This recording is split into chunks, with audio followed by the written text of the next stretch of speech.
అందరూ ఎలా ఉన్నారు? నేను ఈరోజు కొంచెం మూడ్ ఆఫ్లో ఉన్నాను. ఏమైందో తెలుసుకోవాలంటే వీడియో లాస్ట్ వరకు చూడండి.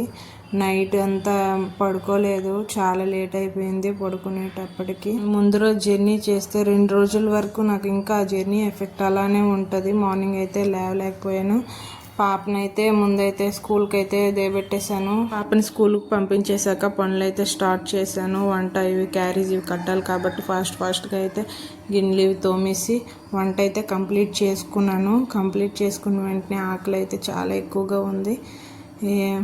కొంచెం వడ్డించుకుని అయితే తినేసాను. హాస్పిటల్లో మేడం గారు రిపోర్ట్స్ చూసి పర్లేదు బాగానే ఉంది, వీక్లీ వన్స్ చెకప్కి అయితే రండి అనేసి అన్నారు. లేదు మేడం మాకు చాలా లాంగ్, అందు గురించి రావడం చాలా కష్టంగా ఉందంటే 2 వీక్స్కి ఒకసారైనా వచ్చి చెకప్ చేసుకోండి అన్నారు. యూరిన్ ఇన్ఫెక్షన్ అయితే ఉంది, వాటర్ అయితే బాగా తీసుకోమన్నారు. ఫుడ్ అయితే ఎక్కువగా తీసుకోవాలి, బేబీ వెయిట్ గెయిన్ అయితే అవ్వాలి. 1 మంత్లో ఎంత వెయిట్ గెయిన్ అయితే అంత మంచిది అనేసి అయితే అన్నారు. అయితే ఏం ప్రాబ్లం లేదు, ఎప్పుడు అడ్మిట్ అవ్వాలనేది నేను నెక్స్ట్ విజిట్లో అయితే చెప్తాను అన్నారు. అలాగే లాస్ట్ టైము బేబీకి కిడ్నీలో వాపు ఉంది అనేసి అన్నారు కదా, అది కూడా సేమ్ ఇప్పుడు అలానే ఉంది. అదేం ప్రాబ్లం అవ్వదు, కానీ డెలివరీ అయ్యాకైతే చెక్ చేసుకోమని అయితే చెప్పారు. డేట్ అనేది అయితే కన్ఫర్మేషన్ ఇవ్వడం లేదు, ఎప్పుడు చేస్తారో ఏంటనేది అయితే తెలియడం లేదు.